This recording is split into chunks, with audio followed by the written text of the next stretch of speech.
قضا نماز ادا نہیں کر سکتے ہیں، یہ غلط ہے۔ فجر کے فرائض کے بعد ہم قضا نماز پڑھ سکتے ہیں کیونکہ وہ فرض کی قضا ہوتی ہے یا واجب کی قضا ہوتی ہے، اور فرض اور واجب سجدہ جائز ہے۔ اسی طرح عصر کی نماز کے بعد بھی قضا نماز ادا کرنا جائز ہے، لیکن فقہا نے اس میں بیان فرمایا کہ ذرا یہ احتیاط کریں گے کہ چونکہ نماز قضا کرنا گناہ تھا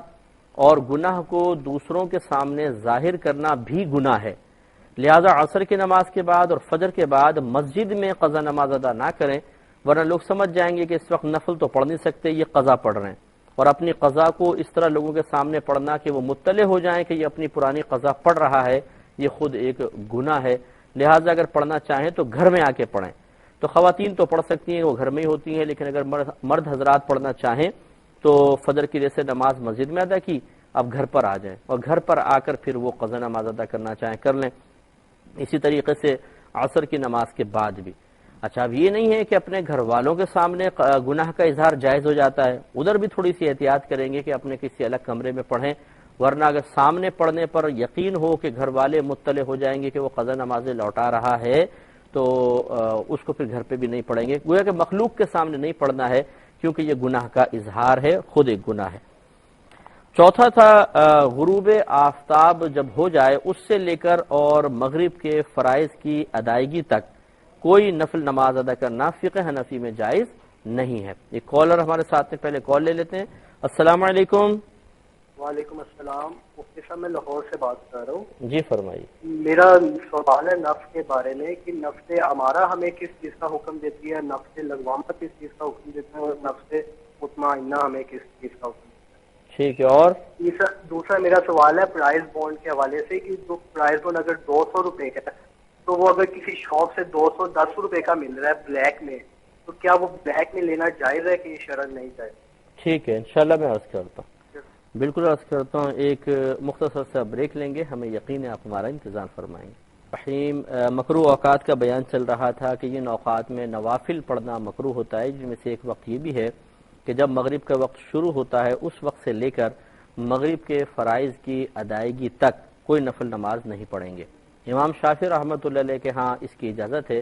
بلکہ وہ کہتے ہیں کہ یہ پڑھنے چاہیے کہ جیسے مغرب کی اذان ہو جائے تو 2 رکعت پہلے نفل پڑھیں، اس کے بعد فرائض پڑھیں۔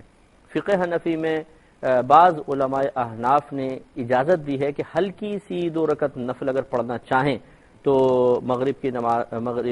کی فرائض سے پہلے 2 رکعت نفل پڑھ سکتے ہیں، لیکن جمہور اسی طرف ہیں، یعنی اکثر فقہائے احناف اسی طرف ہیں کہ اذان کے بعد متصلاً اقامت ہو اور فوراً پہلے فرائض ادا کیے جائیں، پھر سنت ہے اور پھر نفل ہے، لہذا جہاں پر یہی طریقہ کار رائج ہو تو اسی کو فالو کیا جائے۔ اس کے بعد 5واں وقت تھا، یہ میں تھوڑا سا بتا چکا ہوں لیکن دفعہ پھر دہرا رہا ہوں تاکہ نئے جو جوائن کرنے والے ہیں وہ بھی ان کو ایک دفعہ دوبارہ وہ پہلی دفعہ کم از کم سن لیں، اور جو پرانے سننے والے ہیں ان کا ریپیٹ ہو جائے گا۔ جب امام خطبے کے لیے اپنی جگہ پر کھڑا ہو جائے، ابھی خطبہ شروع نہیں ہوا، بس کھڑا ہو جائے تو نوافل پڑھنا منع ہو جاتا ہے۔ ہاں اگر کوئی شخص جمعے کی سنتیں پڑھ رہا ہے اور امام صاحب کھڑے ہو گئے تو وہ سنتیں مکمل کر لے، لیکن ایسا نہیں کر سکتے کہ امام صاحب ممبر پہ کھڑے ہوئے اور کوئی جمعہ پڑھنے کے لیے آیا تو اس نے کہا چلو پہلے 4 سنتیں پڑھ لیتا ہوں پھر آرام سے بیٹھ کے خطبہ سن لوں گا، چاہے امام صاحب کھڑے ہو گئے یا خطبہ شروع بھی کر لیا ہے، یہ غلط ہوگا۔ انہیں چاہیے کہ فوراً آئیں، اگر دیر ہو جائے تو پہلے بیٹھ کر خطبہ سنیں گے، اس کے بعد فرض ادا کرنے کے بعد پھر وہ سنن ادا کرنے کی کوشش کریں۔ اس کے بعد چھٹا ہے عین خطبے کے وقت، یعنی جب امام صاحب خطبہ شروع کر دیں، ایک تو ہے کھڑا ہونا، کھڑے ہونے کے وقت ہی منع ہو جاتا ہے، پھر عین جو خطبہ شروع ہو جائے اس وقت میں بالکل منع ہوتا ہے۔ 7واں وقت ہوتا ہے نماز عیدین سے پہلے، چاہے وہ بقرہ عید ہو یا عید الفطر کی نماز ہو، عید الاضحیٰ کی ہو یا عید الفطر ہو، مرد حضرات بھی اور خواتین بھی یہ عید کی نماز سے پہلے نوافل ادا نہیں کریں، نہ گھر پر مرد حضرات نہ عیدگاہ میں آ کر، اور جب نماز ادا ہو جائے اس کے بعد بہنوں کے لیے مستحب ہے کہ وہ گھر پہ پڑھیں، اور مرد اگر پڑھنا چاہتے ہیں تو ان کے لیے عیدگاہ میں یا مسجد میں پڑھنا اب بھی ممنوع ہے، بلکہ وہ گھر جا کے پڑھیں گے، گویا کہ بہنیں انتظار کریں، عید کی نماز کے بعد بالکل وہ پڑھ سکتی ہیں، اور مرد حضرات عید کی نماز سے پہلے نہ گھر پہ پڑھ سکتے ہیں نہ عیدگاہ میں یا مسجد میں آ کر، اور عید کی نماز ختم ہونے کے بعد مردوں کے لیے مسجد میں یا عیدگاہ میں نوافل پڑھنا منع ہے، اپنے گھر جا کے وہ پڑھ سکتے ہیں۔ 8واں ہے کہ یہ ایک تو ہے نماز عید سے پہلے، یہ 7واں تھا، اور 8واں نماز عید کے بعد، یہ دونوں اس میں شامل ہو گئے ہیں۔ 9واں ہے کہ عرفات میں اگر وہاں پر حاکم اسلام موجود ہو اور ظہر اور عصر ملا کے پڑھی جاتی ہے، اس کے بیچ میں نوافل پڑھنا بالکل منع ہوتا ہے۔ 10واں عرض کرتا ہوں، لیکن ایک پہلے کال لیں گے۔ السلام علیکم۔ ہیلو، السلام علیکم۔ وعلیکم السلام۔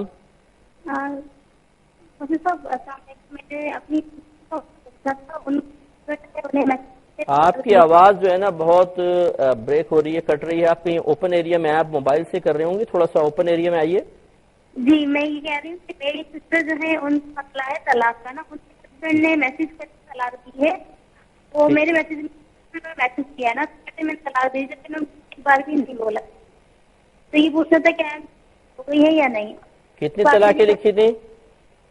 ایک ہی بار انہوں نے میسج کیا۔ نہیں، طلاق لکھی کتنی تھیں؟ لکھا تھا، لیکن مجھے میسج کیا تو بولا ہی نہیں۔ چلیں بہرحال میں بتاتا ہوں، آپ کی آواز سمجھ میں نہیں آ رہی ہے، میں سمجھ گیا ہوں کہ جو آپ پوچھنا چاہ رہی ہیں، میں عرض کرتا ہوں۔ تو 9واں ہے عرفات کے میدان میں جو ظہر اور عصر ملا کر پڑھتے ہیں اس کے درمیان، یعنی لیکن یہ فقہ حنفی کی روشنی میں اس کے لیے حاکم اسلام کی وہاں موجودگی شرط ہے، ورنہ پھر ظہر اور عصر اپنے اپنے وقت کے اندر ادا کی جائیں گی۔ بہرحال اگر حاکم اسلام موجود ہوں تو پھر ظہر اور عصر کے درمیان نوافل پڑھنا منع ہوگا۔ 10واں ہے مزدلفہ میں جب مغرب اور عشاء ملا کر پڑھی جاتی ہے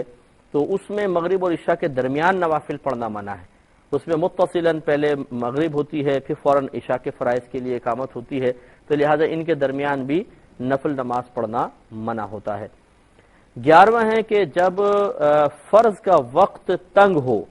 تو ہر قسم کے نوافل اور سنن وغیرہ منع ہو جاتے ہیں۔ جیسے مثال کے طور پر فجر میں دیر سے آنکھ کھلی، اب یقین ہے کہ وضو کر کے اگر صرف 2 رکعت فرض پڑھیں گے تو ہوں گے، ورنہ اگر سنت بھی شامل کر لیں تو وقت ہی نکل جائے گا، تو فرض ہے کہ پھر سنتیں چھوڑ دی جائیں اور فرائض میں مشغول ہوا جائے۔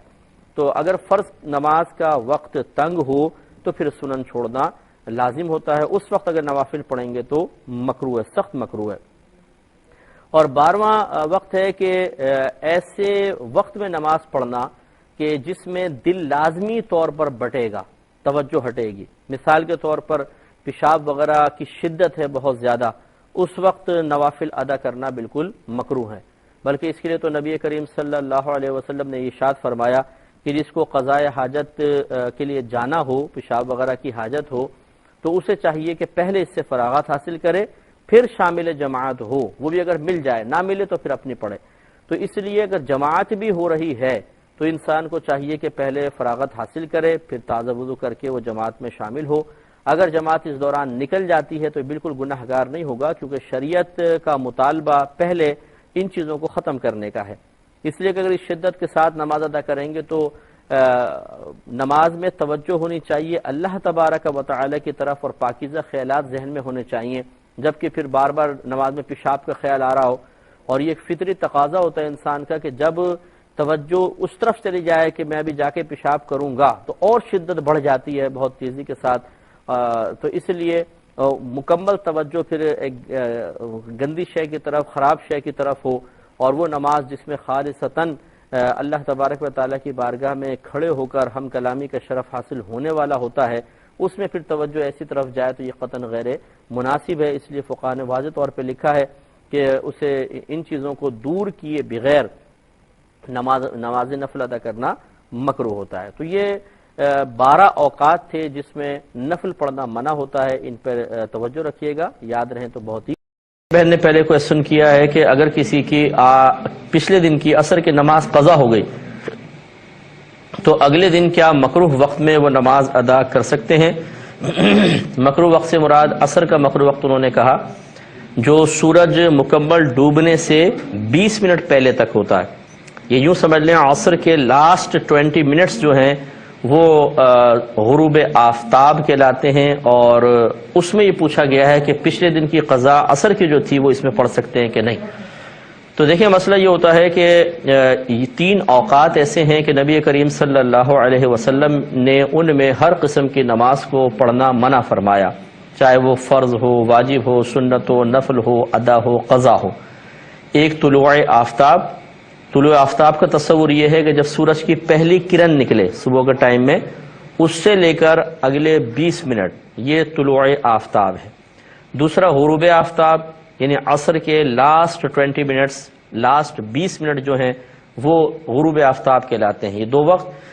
اور تیسرا ہوتا ہے زوال کا وقت، جو ہر ایک نہیں پہچان سکتا۔